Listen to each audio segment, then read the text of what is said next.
Video बहुत लंबा है। अगर आपके अंदर सच्चा क्षत्रिय रक्त होगा ना तो आप ये वीडियो पूरा देखेंगे। जय श्री महाकाल। आपको पता चलेगा कि राजपूत कितने बड़े त्याग का नाम है। देखें। जोधा जो गुरु गोविंद सिंह जी के खास योद्धाओं में थे, उनका नाम था आलम सिंह नचना। आलम सिंह नचना का पहला नाम था आलम चंद। जब उन्होंने 1699 में अमृत छका तो उनका नाम आलम सिंह रख दिया गया। दुर्गा दास जी का पुत्र, पद्म राय जी का पोतरा, श्री कौल दास जी का पड़पोतरा।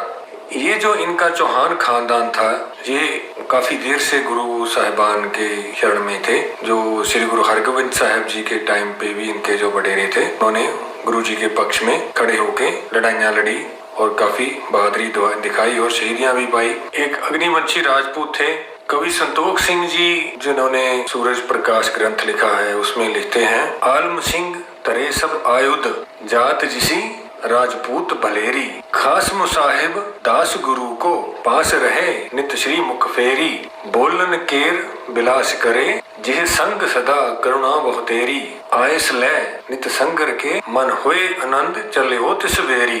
ये सूरज प्रकाश के पन्ना 2948 पे अंकित है, जिसपे कवि संतोख सिंह जी लिखते हैं कि ये आलम सिंह जिनकी जात लिखते हैं कि वो राजपूत थे।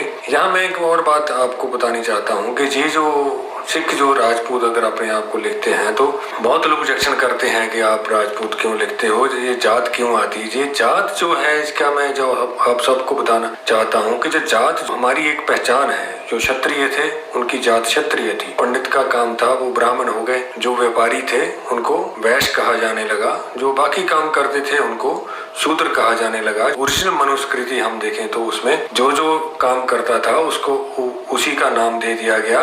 लेकिन ये जो जात का पाठ पड़ा है, जो मुसलमानों के आने पर पड़ा है, जात पात जिसको हम कहते हैं, ये अगर हम सनातन धर्म को देखते हैं कि शुरू में समाज में कोई भी इसका महत्व नहीं था। जो काम कोई करता था, कोई शूद्र भी राजा बन सकता था और जो कोई क्षत्रिय भी शूद्र वाला काम कर सकता था। जो आज जिनको बहुत लोग कहते हैं कि ये नीची जात है, वो ऊंची जात है, लेकिन जात सिर्फ काम के आधार पर बांटी हुई थी। अब बाद में बेशक इसने जो बुरा रूप धारण कर लिया, लेकिन ओरिजिनली जो जात थी वो सिर्फ एक काम के आधार पर ही रखी गई थी। आलम सिंह चौहान का जन्म 1660 ईस्वी में हुआ था।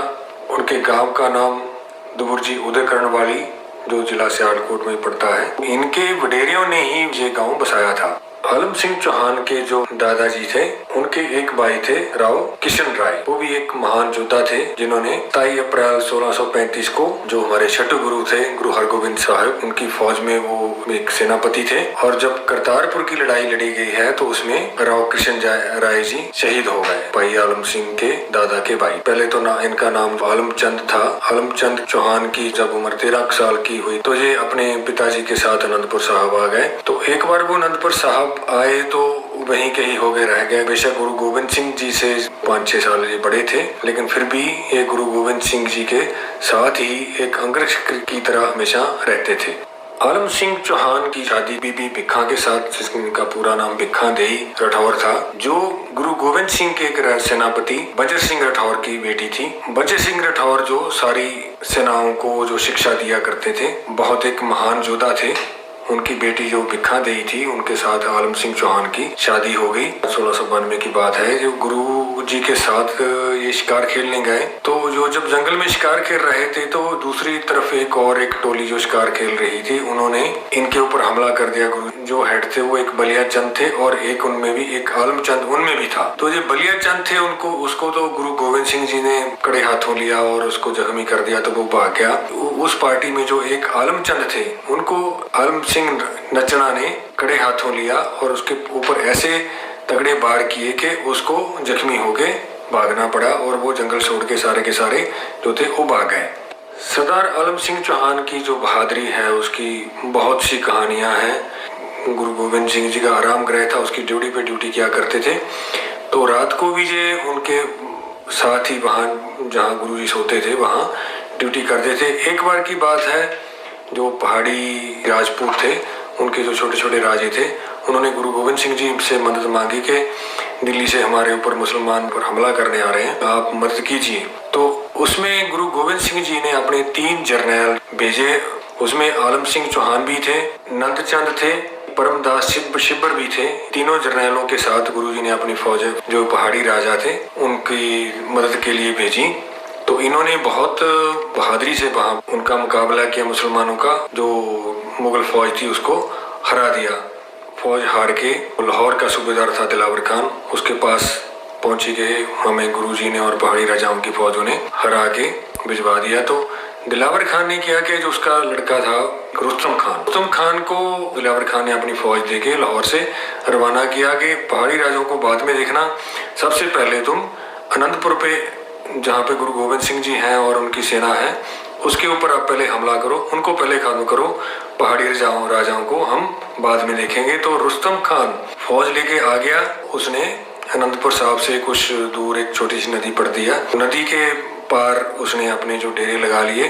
खबर मिली कि उस नदी के पार जो रुस्तम खान है वो अपनी फौज लेकर आ गया है और सवेरे तड़के वो गुरुजी के ऊपर, अनंतपुर साहब के ऊपर, किले के ऊपर हमला करेंगे। आलम सिंह चौहान को खबर मिली तो आलम सिंह चौहान जो गुरु जी जब सो रहे थे तो आधी रात को गुरुजी को उठा दिया। गुरुजी बात ऐसी है कि रुस्तम खान हमारे ऊपर चढ़ के आ गया है, नदी के पार उसने अपना डेरा लगाया है और कल सवेरे वो हमारे ऊपर हमला करेगा। तो गुरुजी ने जो जितनी सारी अपनी फौज थी, जितने सिख थे, सबको अलर्ट कर दिया। ये सारी की सारी बातें 1699 में जब गुरुजी ने खालसा पंथ साजा उससे पहले की हैं, क्योंकि 3 लड़ाइयां गुरुजी ने 1699 से पहले लड़ी हैं। उनके साथ जितने भी जो लड़ाके सिख थे तकरीबन 90-95% वो राजपूत ही थे। जो सिख बन गए थे उन्होंने गुरुजी का साथ दिया और वो गुरुजी के साथ ही रहते थे। उनको कोई ना तो वो तनख्वाह मांगते थे सिख, वो गुरुजी के साथ इसलिए थे कि गुरुजी जुल्म के खिलाफ लड़ रहे हैं, चाहे वो बजर सिंह राठौर हो,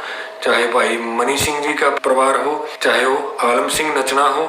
ये सारे के सारे जितने थे वो गुरुजी के पास बिना तनख्वाह के लड़ाई लड़ते थे और गुरुजी की सेवा करते थे, क्योंकि इन्होंने जुल्म का टाकरा करना था, ना कि इन्होंने कुछ लेना था, मुगलों की जड़ उखाड़नी थी। तो बिना पगार लिए लड़ते थे। तो 1699 में जो खालसा पंथ की साजना हुई उससे पहले गुरुजी ने जो 3 लड़ाइयां लड़ी, उसके बाद फिर उन्होंने ये सोचा कि ठीक है, जो आम लोग हैं जो लड़ाई नहीं लड़ सकते, जिनको जात पात में बांटा गया है, उनको नीची जात का बोलकर नकारा जाता है, तो उन्होंने सोचा ठीक है, हमारे पास बजर सिंह राठौर भी हैं, आलम सिंह चौहान भी हैं, मनी सिंह पवार जी का परिवार है सारा, तो ये उनको ट्रेनिंग देंगे। 1699 में उन्होंने लताड़े हुए लोग थे उनको अमृत छकाया। तो पहले 5 प्यारे साजे गए, उसके बाद 5 प्यारों के बाद 5 मुक्ते साजे गए और उसके बाद जो 40 मुक्ते साजे गए, 40 मुक्तों में आलम सिंह चौहान भी थे।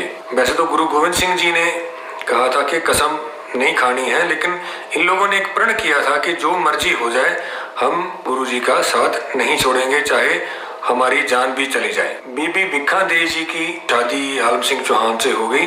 तो इनके 3 पुत्र हुए। बड़े का नाम मोहर सिंह, दूसरे वाले का नाम बागड़ सिंह, तीसरे वाले का नाम बहमुल्ला सिंह। जो बीबी भिखा देवी थी वो भी एक युद्ध में निपुण सिंहनी थी। जो स्त्री विंग था जो गुरु गोविंद सिंह जी का, उसको ट्रेनिंग जो बीबी भिखा जी दिया करती थी। जो पुरुष विंग था उनको उनके पिताजी बजर सिंह राठौर ट्रेनिंग दिया करते थे।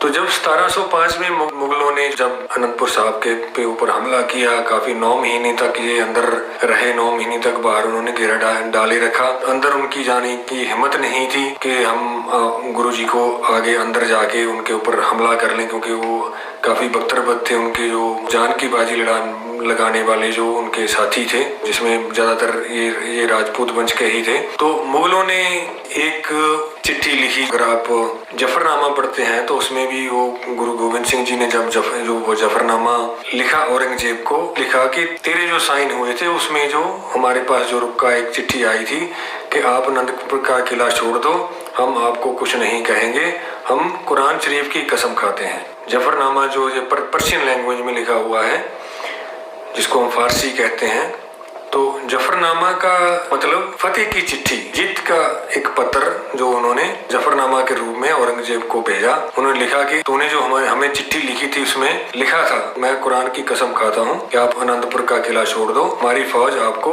कुछ नहीं कहेगी, लेकिन जो औरंगजेब तुम्हारी फौज थी उसने हमारा पीछा किया, तुम्हारी फौज ने जुल्म किए और तू एक राजा नहीं, तू एक जालिम राजा है। वो चिट्ठी औरंगजेब की देख के, जिसपे उसने कसम खाई हुई थी, अनंतपुर साहिब का किला छोड़ा, तो आगे जो सरसा नदी आती है जिसको आजकल हम सतलुज कहते हैं, जब सतलुज नदी पार कर रही थी सारी फौज और ये सारे परिवार, तो मुसलमानों ने पीछे से हमला कर दिया। तो कुछ लोग जो नदी पार कर गए थे, कुछ पार कर रहे थे। बीबी भिक्खा जो आलम सिंह चौहान की पत्नी थी, उनकी और कुछ और 100 सिंहों की ड्यूटी लगी कि जब तक ये बाकी परिवार आगे जाते हैं आप लोगों को मुस्लिम फौज को यहाँ रोकना है। वहाँ जो एक गांव पड़ता है जखियां, पहले तो रोपड़ डिस्ट्रिक्ट में था, आजकल जो नाम चेंज हो गया, साहिबजादा अजीत सिंह नगर रख दिया है रोपड़ का। तो उसमें गांव जखियां पे जो मुगल फौज थी उसको रोक दिया। वहाँ पे जो सारे के सारे वो शहीद हो गए, जिनमें 100 सिख योद्धों में जो बीबी भिक्खा भी थी, जो भाई आलम सिंह चौहान की पत्नी थी, बहुत बहादुरी से लड़ी और उन्होंने काफी देर तक उस फौज को वहाँ एक दिन के लिए, शाम तक के लिए रोक के रखा, आगे नहीं बढ़ने दिया, जब तक जो आगे की फौज बच्चे परिवार थे वो काफी दूर निकल चुके थे। उसके बाद जो गुरु गोविंद सिंह जी का जत्था था उसमें कुल 41 लोग बचे थे, जिसमें 40 उनके सिंह थे और 41 में गुरु गोविंद सिंह जी थे। इसमें आलम सिंह चौहान भी इन 40 सिखों में थे। पार करके आगे एक गांव पड़ता है जिसको आजकल चमकौर साहब कहते हैं। उसके जो 2 राजपूत जमींदार थे, राय गरीबदास और राय बुद्धिचंद, जो गुरु जी के मुरीद थे, इन्होंने बोला कि हमें कोई ऐसी ठहर चाहिए कि जो हमारे जो पीछे मुगल फौज आ रही है हमने उसका मुकाबला करना है। राय बुद्धिचंद और राय गरीबदास ने जो उनकी एक कच्ची हवेली थी वो दे दी कि ठीक है, ये जो हमारी हवेली इसमें कुछ जो दीवारें हैं वो मिट्टी की हैं, लेकिन आप अगर चाहो तो यहाँ पे आप रह सकते हो, अगर आपके पीछे मुगल फौज आती है तो आप उसका मुकाबला भी कर सकते हो। तो उसको चमकौर की गढ़ी का नाम दिया गया बाद में, आजकल गुरुद्वारा चमकौर साहिब है। 41 में से 35 सिख यहाँ पे शहीद हो गए। उसमें आलम सिंह चौहान और उसके दोनों बड़े बेटे मोहर सिंह और बहमुल्ला सिंह शहीद हो गए। 5 सिख और गुरुजी यहाँ से आगे गए हैं। 41 में से 35 यहाँ पर ही शहीद हो गए थे। चमकौर की गढ़ी उनकी याद में बनी हुई है। जो तीसरे पुत्र थे आलम सिंह चौहान के, जिनका नाम बागड़ सिंह था, अब उनकी माता भी शहीद हो गई, बीबी भिक्खा देई। तो वो आपके नाना जी के साथ रहते थे बाद में। जो उनके नाना जी थे सरदार बजर सिंह राठौर। जब बाबा बंदा सिंह बहादुर ने चप्पड़चिड़ी में मुसलमानों के साथ जो मुकाबला किया, तो ये दोनों चप्पड़चिड़ी की लड़ाई में ही शहीद हुए। बजर सिंह राठौर तो तकरीबन 70 साल के हो गए थे उस टाइम पे। बागड़ सिंह वो जवान थे, उन्होंने भी काफी बहादुरी के साथ ये लड़ाई लड़ी और यहीं पर ही शहीदी पाई। ये जो आज का सारा आलम सिंह चौहान का जो इतिहास था, ये क्योंकि मैं तो सिर्फ वही इतिहास लेके आता हूँ जो पुरानी किताबों में लिखा है। जो 1900 के बाद बहुत सा इतिहास जो वो मिक्स कर दिया गया है। जो पुरानी किताबें हैं, जैसे कवि संतोख सिंह जी ने काफी सा इतिहास लिखा है, काफी भट्टों ने जो इनके बारे में लिखा है। तो जो उनकी जो वंशावली थी उसमें भट्टों ने भी गाई है। वो आलम सिंह चौहान ऐसे योद्धा थे जो शुरू से ही, उनके वडेरे भी गुरु साहिबान के मुरीद थे, उनके साथ में खड़े होकर उन्होंने लड़ाइयाँ लड़ी। आलम सिंह चौहान, उनकी पत्नी बीबी भिक्खा देई, 3 बेटे बाबा मोर सिंह, बहमुल्ला सिंह, बागड़ सिंह और उनके जो ससुर थे बजर सिंह राठौर, वो भी, ये सारे के सारे इन्होंने जो अपनी जानें थी वो सिख पंथ के लिए दी और इन्होंने जो मानवता की रक्षा करने के लिए दी। ये एक ऐसे खानदान थे जो लड़ाई लड़ते थे लेकिन पैसे के लिए नहीं लड़ते थे, वो गरीब गुरबे की रक्षा करने के लिए लड़ते थे, जुल्म के खिलाफ लड़ते थे। भाई आलम सिंह चौहान जो 1699 में उन्होंने जब अमृत छका तो उनका नाम आलम सिंह रख दिया गया। आपने जो सुना है कि ऐसे इतने ज्यादा बहादुर थे, कुछ भी हो जाए। एक बार की बात है कि उन्होंने एक शेर को निहत्थे ही मार दिया था। जब ये शेर जंगल में शिकार करने जाते थे, गुरु गोविंद सिंह जी के साथ ही जाते थे, तो लड़ाई में भी हमेशा उनके साथ ही रहते थे। तो ये जो एक ऐसा खानदान था जिसने अपने एक एक जो बरकत की बूंद है वो मानवता के लिए लगा दी। और गुरु गोविंद सिंह जी के साथ ही ऐसा उनका प्यार था कि कुछ भी हो जाए वो गुरु गोविंद सिंह जी के साथ ही रहते थे। नचना भी उनका नाम इसलिए पड़ा था क्योंकि वो जो गतका, हम जो मार्शल आर्ट गतका कहते हैं, गतका ऐसे खेलते थे जैसे कोई डांस कर रहा हो। गुरुजी जो उनको सिर्फ आलमा ही कहते, जो चित्र नाटक में भी गुरु गोविंद सिंह जी उनका वर्णन करते हैं उसमें आलम सिंह चौहान का नाम आलमा कहते हैं। आलम सिंह चौहान अग्निवंशी राजपूत थे, मानवता की रक्षा के लिए ही अपनी जान दी और मानवता की रक्षा के लिए ही वो शायद इस धरती पर आए थे। ये था और जो आज का इतिहास।